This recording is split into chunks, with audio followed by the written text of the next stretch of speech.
வணக்கம். DSGS private limited companies discussion, psychology department discussion, all department conference meeting, world leaders discussion, kingdom countries discussion, doctor class discussion, status discussion, question answers discussion. Okay, information. Okay, relax. தினந்தோறும் பேசுகிறது எனக்கு கொஞ்சம் சிரமமாக இருக்குது. அப்படின்றனால தான் ஒரு நாள்லேருந்து இன்னொரு நாள் அப்படின்றது நான் உங்களுக்கு தகவல் சொல்கிறேன். ஓகே, அந்த வகையில் ஒவ்வொருத்தருக்காக நான் பதில் சொல்கிறேன். நான் சொல்கிறத ஒரு ராஜாவாக பொறுமையாக நிதானமாக கேட்டுக்குங்க. ஓகே, சரி. முதலாவது கேள்வி, நித்திலன் தண்டபாணி யூடியூபர் அவர் சில கேள்வி கேட்டிருக்காரு. அதாவது உங்கள் கேள்விக்கான பதில் என்ன அப்படின்னா, யதார்த்த ரீதியாக எர்த்தை பொறுத்த வரைக்கும் 70% வாட்டர், 30% லேண்டு, இதில் 200 கண்ட்ரிஸ் இருக்குது. அது இல்லாமல் நிறையவே இயற்பியல் விதி இருக்குது, வேதியியல் விதி இருக்குது, உயிரியல் விதி இருக்குது. அதுக்கப்புறம் அதை தாண்டி நிறையா விதி இருக்குது. ஓகே, அது எல்லாமே நம்ம ஒரு நேர்கோட்டில் அமைகிறப்ப தான் தோதாகும். அதாவது உங்களோட கேள்விக்கான பதிலை பொறுத்த வரைக்கும் என்னுடைய கால நேர பாதை அப்படின்னு இருக்குது. அதுக்கான ஆப்ஷன் எனக்கு கிடைக்கிறப்ப தான் நான் அந்த பதில் சொல்லுவேன். அல்லது எனக்கு ஏதாவது கேஷ் கிடைக்கிறப்போ அந்த நான் பதில் சொல்லுவேன். ஓகே, இப்போ நானாக ஏதோ ஒரு வகையில் எல்லாமே தோது பார்த்து அமைச்சிக்கலாம் அப்படின்றப்போ சம் எரர் ஏற்படுறதுக்கு நிறையா சான்சஸ் இருக்குது. ஓகே, அதனால் எனக்கான ஆப்ஷன் வர்றப்போ மட்டும்தான் நான் என்ன எதுன்னு தகவல் சொல்கிறதுக்கு எனக்கு சரியாக இருக்கும். அல்லது எனக்கு எதாவது கேஷ் கிடச்சிச்சு அப்படின்னா தோதாக இருக்கும்.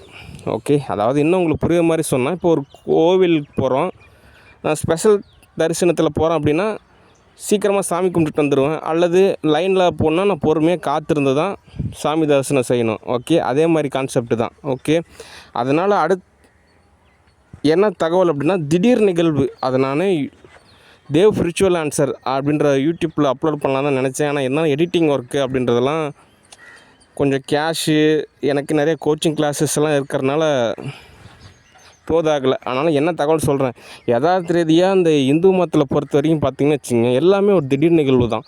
சிவபெருமான் தியானம் பண்ணிகிட்டு இருந்தார், மன்மதன் வந்து கலைச்சார், உடனே முருகன் வந்து பிறந்துட்டார். இன்னொருத்தர் வந்து தியானம் பண்ணிகிட்டு இருந்தாங்க, இந்திரன் யாரோ அமிச்சாங்க, உடனே இன்னொருத்தர் பிறந்துட்டாங்க. இவங்க வந்து தியானம் பண்ணிகிட்டு இருந்தாங்க, உடனே ஒருத்தர் கண் திறந்தார், இன்னொருத்தர் வந்து முக்தி அடைஞ்சிட்டாங்க. இன்னொருத்தர் தியானம் பண்ணிகிட்டு இருந்தாங்க அப்படின்றப்போ திடீர்னு ஒருத்தர் குறுக்கால வந்தாங்க, அவங்க இப்படி ஆகிட்டாங்க.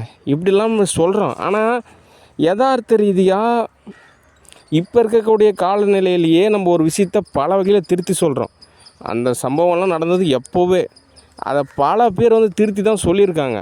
ஓகே, அதனால் அது புராணத்தை, இதிகாசத்தை பொறுத்த வரைக்கும் அப்படியே அவங்க சொன்ன கான்செப்ட் படியே உண்மையா அப்படின்னு கேட்டால் ஒரு கொஸ்டின் தான். ஓகே, ஆனாலும் யதார்த்த ரீதியாக, அனுபவ ரீதியாக அந்த பல்கலைக்கழகம் அளவில் ஆராய்ச்சி நிகழ்வுகள் எல்லாமே என்ன தகவல் அப்படின்னா, எதுவுமே திடீர் நிகழ்வு கிடையாது.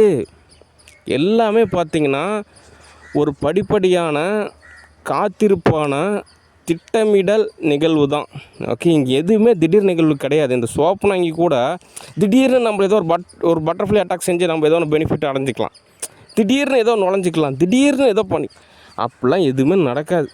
இங்கே எது நடந்தாலுமே சரி, அதெல்லாமே படிப்படியான ஒரு நிகழ்வு தான். ஒரு பூகம்பமாக இருந்தாலும் சரி, எது நிகழ்ந்தாலும் சரி, அர்த்தத்தை பொறுத்த வரைக்கும் எல்லாமே ஒரு படிப்படியான நிகழ்வு தான். இங்கெல்லாம் எதுவுமே திடீர் நிகழ்வு கிடையாது. அப்படி ஒரு வேளை திடீர் நிகழ்வுள்ள ஒரு நிகழ்வு நிகழுது அப்படின்னா அது சரியும் கிடையாது, அது சரியாகவும் இருக்காது. ஓகே, அதுதான் யதார்த்தமான ஒரு உண்மை. ஓகே, சரி. நான் உங்களுக்காகவே நிறையா ஆன்மீக ரீதியான வீடியோஸ் நான் வந்து அப்லோட் பண்ணுறேன். ஓகே, ஏன் அப்படின்னா ஒரு நல்ல தீவிரமான ஒரு நபருக்கு ஆன்மீக நிகழ்வை பகிர்றதுன்றது நல்ல விஷயந்தான். ஓகே, அந்த வகையில் யாராவது தீவிரமான ஆன்மீக பாதையில் உள்ள நபராக இருக்கிறப்ப தான் எனக்கு என்ன எதுன்னு தகவல் சொல்கிறதுக்கு தோதாகும். இல்லைன்னா நான் எதுக்கு தேவையில்லாமல் இவங்களுக்கெல்லாம் பதில் சொல்லிக்கிட்டு அதனால் எனக்கு என்ன பிரயோஜனம் இருக்குது அப்படின்ற மாதிரியான ஒரு யதார்த்தமான ஒரு நிலை தான். ஓகே, அதனால் உங்களோட நிலைக்கு பாராட்டி நான் உங்களுக்கு அடுத்தடுத்த நிலையில் தகவல் சொல்கிறேன். ஓகே, சரி. அடுத்த தகவல், ஃபேமிலி டிஸ்கஷன். ஃபேமிலியை பொறுத்த வரைக்கும் ஒரு தற்சார்பு வாழ்வியல் தான். ஓகே, ஒரு குழுவான ஒரு அமைப்பு, ஒரு பாதுகாப்புவியல். ஓகே, ஏன் அப்படின்னா எல்லா உதாரணமும் நான் உங்களுக்கு புரிகிற மாதிரி சொல்கிறேன். ஓகே, இப்போது ஒரு காரில் பயணிச்சிட்ருக்கோம்.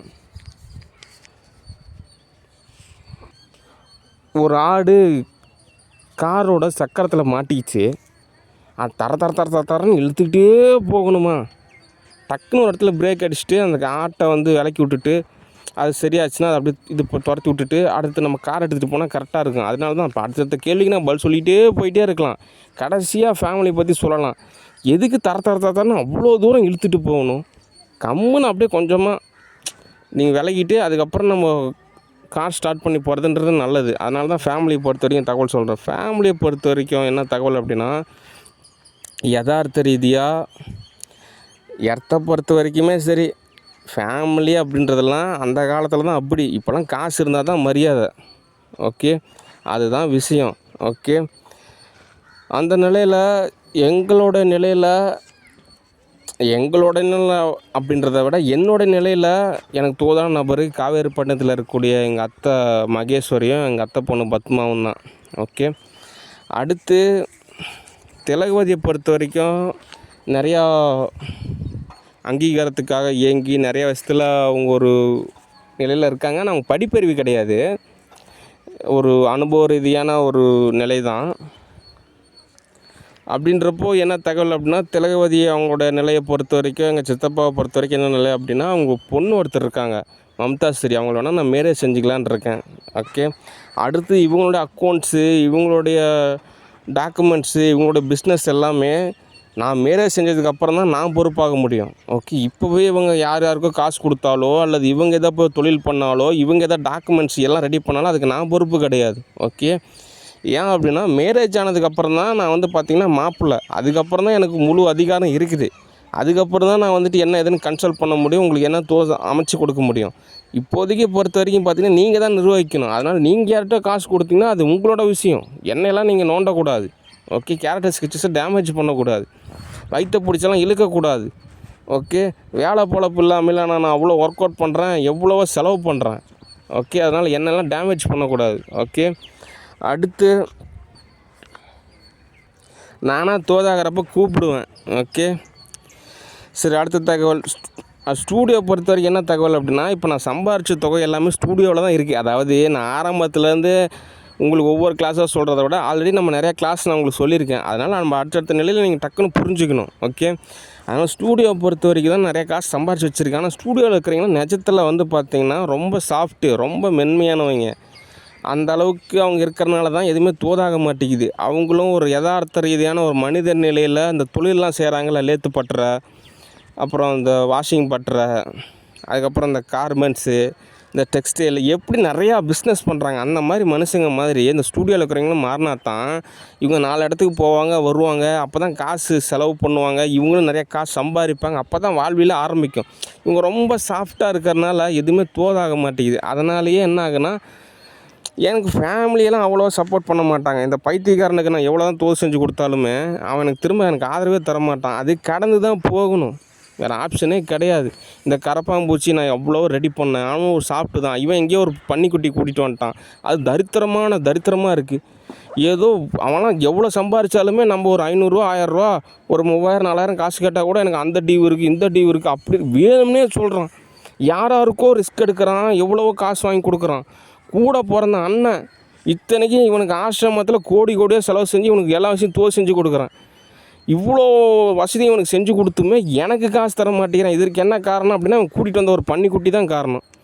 இவன் எதாவது நல்ல பொண்ணை கூட்டிகிட்டு வந்திருந்தானா குடும்பமும் கௌரவமாக இருந்திருக்கும், நானும் நல்ல நிலைமைக்கு வந்திருப்பேன். இவன் பண்ண தவறால் இப்போ எவ்வளவோ சித்திரவதையாக இருக்குது. ஓகே, அப்போ இது எப்படிங்க சால்வ் பண்ண போகிறது அப்படின்னா, இதுக்காக அவன் அந்த கரப்பாம்பூச்சி இன்னொரு கல்யாணம் பண்ணி அதுவும் வந்துட்டு இன்னொரு பன்னிக்குட்டி கூப்பிட்டு வந்தானா இன்னும் பொழப்ப வளர்த்தான். இவெல்லாம் பேசாமல் பிரம்மச்சாரியத்துக்கே போயிட வேண்டியது தான். இவனுக்கெல்லாம் இல்லறமே செட் ஆகலை. சில பேருக்கு அப்படி தான், இல்லறம் செட் ஆகாது. அவங்களாம் துறவரத்தில் போகிறது தான் அவங்களோட ஆத்மாவும் அவங்களுடைய ஆவி நிலையும் அவங்களோட நிலையே. ஓகே, அதனால் இவன் பேசாமல் கம்முன்னு துறவரத்துக்கே போயிட வேண்டியது தான். அதுதான் தோதாகும். அப்போனா தான் நமக்கு ஏதாவது பிரயோஜனமாகும், ஃபேமிலிக்கு ஏதோ பிரயோஜனமாகும், ஏன் நாட்டுக்கே கூட ஏதோ பிரயோஜனமாகும். இவெல்லாம் இல்லறத்துலேருந்து ஒரு பிரயோஜனமும் கிடையாது. ஓகே, அதனால் ஃபேமிலியை பொறுத்த வரைக்கும் பயங்கரமான டேமேஜ் தான் இருக்குது. இந்த நிலையிலையும் ஒரு எதிர்பார்ப்பு இருக்குது. சூர்யா, ஜோதிகா, ராம்கி எல்லாம் இருக்காங்க, எல்லாம் காணல் நீர். இவங்களும் சம்பாதிக்க மாட்டாங்க, நம்மளையும் சம்பாதிக்கிறதுக்குன்ற தோது செஞ்சு விட மாட்டாங்க, நேர்லேயும் வர மாட்டாங்க. அதனால் இந்த காணல் நீரை வச்சு நம்ம என்ன பண்ணுறதுனால நிஜத்தில் இருக்கிறதே தோது பார்க்க வேண்டிய நிலமையாக இருக்குது. ஆனாலும் இந்த நிலமையெல்லாம் மாறும்னு நான் நினைக்கிறேன். அதுக்காக எல்லோரும் ஜெபம் பண்ணுங்க, கிறிஸ்துவத்தில் இருக்கிறவங்களாம். ஓகே, சரி. அடுத்த தகவல்,